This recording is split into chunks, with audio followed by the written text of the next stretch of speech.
반갑습니다. 타임 레버리지. 시간을 들여 막대한 시기로 치환한다. 새로운 하루가 밝았습니다. 오늘도 건강하고 행복한 하루 보내주시고요. 금일도 함께 성장해 주심에 대단히 감사드립니다. 천천히 들어가 볼까요? 우리는 스마트머니 투자자로서 기관의 행동을 벤치마킹하자라고 말씀을 드렸죠. 현재 암호화폐 시장, 개인 투자자와 고래에 엇갈린 행보. 개인들은 많이 나가고 있습니다. 시즌 아웃을 말하면서 욕하면서 빠져나가는 듯한 개인들이 많은가 반면 고래들, 세력들은 아주 공격적으로 모으고 있다라는 거. 특히나 리플 XRP 역시나 매수 압력이 증가되고 있습니다. 굉장히 긍정적으로 우리는 바라볼 필요가 있죠. 어제 나왔던 그런 기사이고요. 네트워크 활동에 대한 감소가 나올 수 있다. 이것이 변수로 작용할 수 있다라고 나오고 있지만 분기 보고서를 보게 되면 이제는 기관의 채택이 물밀듯이 들어오는 시기, 그리고 연준의 채택 또한 이제 한 달도 안 남았기 때문에 걱정할 팩터는 아니라고 생각합니다. 최근에 있었던 강한 조정에 있어서 시장 자유낙하 속에서 암호화폐 고래들은 XRP 집중적으로 매수했다라는 거 늘 강조드려 왔죠. 또한 알리 차트를 보더라도 최근에 큰 하락 조정이 있었지만 2.27달러 그대로 지지를 받고 있기 때문에 다시 한번 3달러까지 올라갈 수 있는 반등 모멘텀이 생길 수 있다는 거 저는 고무적으로 바라봐야 된다고 생각합니다. 최근까지 암호화폐 시장 굉장히 지지부진했지만 뒤에서는 그들이 글로벌 유동성 장세를 준비하고 있다고 말씀을 드렸죠. 일단 암호화폐 시장 이번 주 이제 오늘 밤에 나오겠네요. 소비자 물가지수 CPI 발표가 주목되고 있다. 연준의 금리 인하 스탠스가 나오면서 파월이 또 어떻게 말하는지 굉장히 중요하게 바라봐야 될 것 같습니다. 1월 달에 대한 물가 지표가 나오는 것이죠. 사실 이 지표에 대해서 너무 일일비하기보다는 조금 더 세력들의 빅피처, 큰 그림을 봤을 때 항상 그들은 시장을 끌어올리면서 대중들한테 물량을 넘겨주는 시나리오를 연출할 것이다. 그것이 지금 준비되어지고 있는 것은 명백한 사실이기 때문에 지표가 예측치에 부합을 하든 혹은 더 좋게 나올 수도 있고 안 좋게 나올 수도 있겠죠. 충분히 핸들링이 가능하다라는 것을 우선은 좀 염두해 주시고 혹시라도 단기적인 하락, 조정이 나오게 되면 마지막 바이 더 딥의 기회로 활용하고요. 물가가 잡히는 듯한 지표가 연출이 된다면 상승을 그대로 만끽해 주시면 되겠죠. 어느 방향으로 가든 상관없는 여유 있는 스탠스, 스마트머니 투자자의 그런 내공을 길러주셨으면 좋겠습니다. 사실 CPI 발표도 너무 중요하겠지만 이번 주에 이 FOMC의 위원들, 무엇보다도 파월 연준 의장이 있잖아요. 또 그가 어떻게 말을 뱉는지 굉장히 중요할 것 같습니다. 분위기가 180도 바뀔 수 있는 명분거리가 이번 주에 굉장히 많이 나열되어 있다라는 거. CPI라든지 연준의 발언이라든지 러우 전쟁과 같은 전쟁의 마무리 국면, 또한 영내포의 잔고와 TJ 잔고를 활용할 수 있다는 가능성 열어두자라고 말씀을 드렸죠. 어떤 방향성이 나오든 우리는 시장에 머무르면서 꾸준히 사이클 투자 이어가 주시면 된다라는 거 다시 한번 강조드리겠습니다. 다음 기사 봤을 때 리플사가 지속적으로 파트너십을 확장하고 있는데요. 포르투갈 최대 외환국가의 파트너십을 통해 유럽 시장에 대한 진출 파이프라인을 늘려가고 있습니다. 유니캄비오가 나오고 있죠. 브라질과 포르투갈 간의 국경 간 결제 굉장히 효율적으로 바꿔놓기 위해서 그들끼리 새로운 결제망을 열었다라고 볼 수가 있습니다. 실제로 리플의 공식 인사이트 보도자료를 미루어 보더라도 포르투갈 기반의 환전 서비스 제공업체죠. 이 유니캄비오와의 파트너십을 통해 포르투갈과 브라질의 가치의 인터넷망이 열렸다라고 볼 수가 있습니다. 사실 브라질 역시 이미 리플사가 점령했다라고 볼 수가 있겠죠. 과거부터 워렌 버핏이 5억 달러씩 두 차례나 투자했던 브라질의 최대 핀테크 은행 누뱅크는 리플렛의 회원사이자 누뱅크가 탑재하고 있는 백시스페이 역시 리플렛을 활용한다라고 말씀을 드렸고요. 브라질 기반의 트래블렉스 뱅크 역시 리플과 함께 손을 잡으면서 암호화폐 기반의 결제 서비스를 출시하고 있다라는 거. 이 트래블렉스 뱅크는 리플의 공식 홈페이지에 고객 사례 연구에서도 확인을 할 수가 있고요. 이 브라질의 중앙은행의 승인을 받은 최초의 환전 은행이라는 것 굉장히 좀 우리가 눈여겨볼 필요가 있었습니다. 계속적으로 리플 페이먼트가 채택이 되면서 XRP에 대한 네트워크 활동량 전혀 걱정할 일은 아니라고 생각합니다. 포르투갈 기반의 유니캄비오를 통해 브라질과 연결된다. 또한 트래블렉스뿐만 아니라 이 메르카도 비트코인 역시 브라질 기반의 하나의 암호화폐 결제 서비스 플랫폼이라고 말씀을 드렸는데요. 과거부터 리플과 손을 잡으면서 남미 대표 국가인 브라질에서 암호화폐 기반 결제 서비스를 출시하고 있었다. 그 이외에도 브라질의 최대 은행이라고 불리우는 방코 더 브라질 역시 리플과의 파트너십이 있다라고 말씀을 드렸죠. 이미 리플사는 포르투갈과 브라질 간의 국제 결제를 지원하기 위해 과거서부터 인프라망을 확장해 왔습니다. 빠르고 저렴한 결제 서비스가 제공될 것이다. 국경 간 결제에서 도매용 CBDC에 이동해서 XRP가 쓰이고요. 소매용 CBDC에 이동해서는 스텔라 루멘, XLM이 쓰일 것으로 보고 있습니다. 이 스텔라 재단은 여러분 잘 알고 계시죠? 리플의 초기 개발자였던 제드 맥켈럽이 2014년도에 나가서 만든 하나의 재단이자 지금 현재 리플뿐만 아니라 스텔라 루멘 역시 세계 경제 포럼에서 인정하고 파트너십을 맺고 있는 하나의 코인이다. 또한 스텔라 루멘 같은 경우는 XRP보다 수수료 측면에서는 훨씬 더 저렴하거든요. 한 10분의 1 정도 더 저렴하기 때문에 개인 간의 결제에서는 충분히 더 용이하게 활용될 수 있다. 속도는 둘 다 3에서 5초 정도로 굉장히 빠른 것으로 알고 있습니다. 아마 많은 구독자 선생님들께서 리플과 스텔라 루멘을 병렬적으로 투자하고 계실 것 같은데요. 리플이 먼저 가면 스텔라 루멘이 따라가는 움직임, 혹은 스텔라 루멘이 먼저 가면 리플이 뒤따라가는 움직임, 항상 커플링 되어 있다는 것을 꼭 인지해 주시면서 천천히 투자 이어가셨으면 좋겠습니다. 또한 최근에 이 사우디아라비아 은행 또한 리플넷에 조인됐다는 이런 공식 인사이트가 나와지고 있는데요. 시간이 지나면 지남에 따라 많은 금융기관, 중앙은행에서 리플넷을 채택하는, 즉 ISO 2002를 받아들이는 움직임 나올 수밖에 없겠죠. 이제 3월 10일이면 연준에서 페드와이어 펀드 서비스의 탑재가 진행이 되고요. 올해 11월 22일에는 전 세계 금융 파이프라인인 스위프트망에 리플렛이 탑재되게 된다라는 거. 시간을 조금 더 들일 필요가 있겠죠. 여기 나오는 연준의 뒷배, 웰스파고, 뱅크 오브 아메리카, 시티, JP모건과 같은 미국의 금권 세력들 모두 다 이제 페드나우 서비스를 탑재하면서 은행끼리의 결제 메커니즘에서 XRP가 소각되면서 유틸리티로 활용되는 그 시점이 점점 수면 위로 떠올라지고 있고요. 중국의 중앙은행을 필두로 한 5대 국유은행들 역시나 홍콩의 통화청의 공식 문서를 미루어 보았을 때 리플사와 CBDC를 구현하는 파일럿 테스트를 함께하고 있다.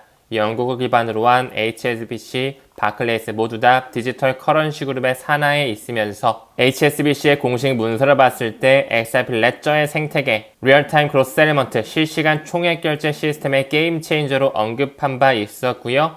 스페인의 대형 금권 산탄데르는 리플의 초기 투자자였다라는 거. 모든 금융권은 하나로 연결되어 있으며 금융 엘리트들이 만든 하나의 회사이자 레이어 1 블록체인 XRP 레저, 그 위에서 네이티브 디지털 에셋으로 쓰이는, 소각되면서 브릿지 자산으로 쓰이는 코인은 바로 XRP가 될 것이다. 개념 다시 한번 꼭 잡아가셨으면 좋겠네요. 다음 기사 봤을 때 블룸버그 애널리스트가 올해 안에 복수 알트코인 현물 ETF 승인 가능성이 높다라고 나오고 있는데요.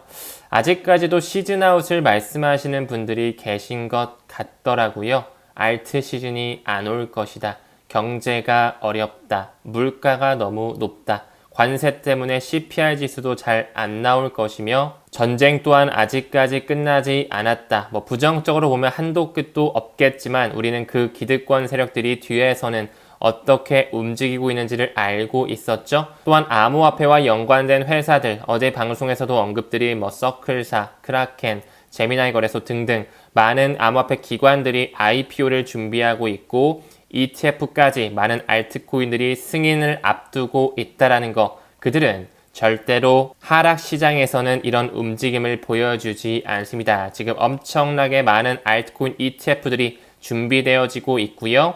이더리움 현물 ETF에도 반드시 스테이킹이 편입이 되면서 옵션 거래까지 승인이 완료되게 되면 기관의 자금이 물밀듯이 들어오면서 해당 명분을 통해 충분히 끌어올리는 시기가 나올 수 있다는 거. 최근에 이더리움에 대한 숏에 대한 베팅이 역대급으로 올라와 있다고 하는데요. 최근에는 롱 물량을 털었다면 이제는 숏 물량을 털 준비를 하고 있을 것이라 생각합니다. 그만큼 파급력 있는 강세장이 불어올 수 있다는 뜻이겠죠. 또한 나스닥에서 코인쉐어스의 XRP 현물 ETF 그리고 LTC 라이트코인에 대한 현물 ETF 상장을 위해서 SEC 미국의 증권거래위원회에 승인을 요청하고 있네요. 지금 현재 승인 확률을 봤을 때 라이트코인이 한 90% 정도, XRP 한 65% 정도 보여지고 있습니다. 제가 늘 강조드렸던 디지털 은, 라이트코인 또한 아직까지 굉장히 저평가되어 있다고 말씀을 드렸는데요. 충분히 올라갈 수 있는 알트 시즌이 불어오게 됐을 때 가치 반영이 될 수 있는 확률 현저히 높다라고 말씀드렸습니다. 저 또한 이 바이낸스 거래소, 세계 최대 거래소죠. 라이트코인에 대한 수량 꾸준히 모아가면서 심플 언을 통해 수량을 축적하고 있다는 거 좀 참고적으로 말씀을 드릴게요. 또한 암호화폐 최대 신탁사 그레이스켈에서는 카르다노 에이다에 대한 현물 ETF 전환 신청을 했다라는 거. 어제를 기준으로 카르다노 에이다가 한 10% 정도 좋은 흐름으로 상승하는 모습이 있었는데요. 아직까지는 매우 눌려 있기 때문에 다시 한번 키 맞추기를 하는 과정으로 보고 있고요. 완연한 상승장이 불어오게 되면 기관의 채택을 받은 메이저 알트코인들 파급이 작지 않을 것이라 생각합니다. 요즘에 SEC의 움직임이 범상치가 않네요. 법원에 바이낸스 소송에 대한 일시 중단 요청을 했다라는 거. 리플과 SEC의 소송에 있어서 SEC의 전 변호사가 이런 얘기를 했었죠. 폴 애킬스가 위원장 자리에 온전히 앉게 되면 지금은 마크 우에다가 직무대행을 했지만 온전하게 폴 애킨스가 취임을 하게 되면 몇 주 안에 소송은 끝날 것이다. 아직까지 리플의 항소는 진행 중에 있고요. 바이낸스의 소송, 코인베이스의 소송, 크라켄의 소송 등등 잡음들이 끝나지 않았다. 하지만 곧 규제에 대한 명확성, 카운트다운은 들어갔다라고 생각을 합니다. 또한 백악관을 필두로 한 트럼프 암호화폐 자문위원회 후보로서 브래드 갈링하우스 굉장히 유력하다라는 여론이 보여지고 있거든요. 소송이 안 끝날래야 안 끝날 수가 없겠죠. 왜 그들이 4년이 넘는 시간 동안 리플사를 눌러왔으며 차트적 패턴을 봤을 때 7년이라는 기간 동안 개미들이 투자하지 못하게끔 가격에 대한 조작, 눌림 현상을 보여줘 왔는지. 겉으로만 봤을 때 XRP가 중앙화된 코인이다. 리플사가 너무나 많은 물량을 핸들링할 수 있기 때문에 언제든지 덤핑을 할 수 있다고 볼 수 있겠지만 저는 이를 180도 바꾸어서 그 금융 엘리트들이 충분히 활용할 수 있는 매력적인 디지털 에셋으로 바라봐야 된다고 생각이 듭니다. 다시 한번 강조드리지만 XRP는 단순한 암호화폐가 아니라 새로운 금융 시스템, 시계열을 2030년까지 놓고 보게 된다면 제2의 세계 준비통화, 제2의 달러의 역할까지도 바라볼 수가 있을 것이다. 작년 중반부를 시점으로 페트로달러가 완전히 붕괴됐고요. 지금 브릭스를 필두로 한 인도라든지 아랍에미레이트, 그들이 석유, 크루드 오일을 거래함에 있어서 물론 달러가 아닌 그들의 자국통화, 위안화라든지 루피 등등을 쓸 수도 있겠지만 물밑에서는 XRP로서 크루드 오일에 대한 거래를 하고 있다는 거 말씀을 드렸죠. 매칭을 하게 된다면 그들은 충분히 온라인 금을 통해 새로운 암호화폐를 전 세계적으로 통용될 수 있도록 급부상시킬 수 있다라는 거. 가능성을 배제할 수는 없다라고 생각하고요. 브래드 갈링하우스가 정말로 이 백악관을 필두로 한 암호화폐 자문위원단으로 지명이 되는지 천천히 지켜봤으면 좋겠습니다. 다음 기사 봤을 때 미국 민주당 하원 의원도 이제 슬슬 움직이네요. 스테이블코인 규제 법안 초안이 공개가 되면서 CBDC의 세상 전에 먼저 스테이블코인을 좀 받아들일 필요가 있겠죠. 리플사에서 만든 RLUSD 역시 법정 통화뿐만 아니라 스테이블 코인을 옮길 수 있는 것뿐만 아니라 암호화폐까지 옮길 수 있는 티커들이 많은 해외 거래소, 전 세계를 아우르는 익스체인지 목록 안에 티커가 상장되고 있다는 거 우리는 눈여겨볼 필요가 있어 보입니다. 다음 기사 봤을 때 노스캐롤라이나 의회에서 비트코인 전략적 비축 법안을 발의하고 있습니다. 또한 플로리다주 의회에서도 공공기금에 비트코인 투자 법안을 제안하고 있는데요. 벌써 미국의 주정부의 3분의 1 정도가 비트코인을 받아들이기 위해 움직이는 모멘텀이 나오고 있습니다. 워싱턴 DC를 포함한 미국의 51개 주에서 벌써 16번째 주까지 비트코인을 받아들이는 법안을 발의했다. 2월 기준 켄터키주가 마지막이라고 하는데요. 계속적으로 뭔가 문을 두드리는 움직임이 보여지고 있습니다. 결국에는 비축 자산, 사실 비트코인만 하진 않을 것 같거든요. 섹터별 대장 코인들, 이더리움이라든지 XRP 또한 충분히 들어올 수 있는 가능성 열려 있다라고 보고 있습니다. 최근에 도널드 트럼프라든지 재무장관 스콧 베센트가 CBDC를 받아들이지 않을 것이라는 언론 플레이가 나왔지만 저는 굉장히 높은 확률로 말바꾸기가 나올 수밖에 없다라고 생각을 하고요. 중앙은행 위에 중앙은행이죠. 이 국제결제은행의 작년에 있었던 보고서를 빌어본다면 전 세계 중앙은행 약 94% 정도가 CBDC에 대한 도입 그리고 개념을 증명하고 있다라는 거, 어떻게 움직이면서 태세 전환이 나올지 일단은 스테이블 코인 먼저 받아들이는 것부터 우리가 좀 여유 있게 지켜봤으면 좋겠습니다. 결국에는 스테이블 코인, CBDC, 암호화폐로 결제되는 세상은 올 수밖에 없겠죠. 그 부분의 일환으로 유럽을 필두로 한 결제 대기업 이 클라르나에서도 플랫폼 내에 암호화폐 결제를 적용할 예정이다. 슬슬 수면 위로 떠올라지고 있습니다. 또한 과거부터 리플과 굉장히 친화적으로 움직였던 미국의 상품선물거래위원회 CFT 역시 리플과 함께 디지털 자산 결제 시장 파일럿을 출시하면서 이제 점점 웹 3.0의 시대, 경제 패러다임이 송두리째 바뀌는 디지털 시대로 나아가는 모습들이 생각보다 빠르게 우리한테 다가올 것으로 보여지네요. 지금처럼 미래를 준비하면서 꾸준히 학습하면서 가치 투자, 사이클 투자 이어간다면 좋은 수익률을 만들 수 있을 것이라 생각하고요. 우리가 시기열을 2030년까지 가져가면서 섹터별 대장 코인과 미래 살아남을 수밖에 없는 코인에 집중을 하게 된다면 부자의 반열로 충분히 오를 수 있는 포텐셜 현저히 높다라고 보고 있습니다. 오늘도 긍정적으로 하루 마무리하셨으면 좋겠고요. 금일도 끝까지 시청해 주심에 대단히 고맙습니다. 우리는 모든 면에서 점점 더 좋아지고 있습니다. 감사합니다. 성투합시다.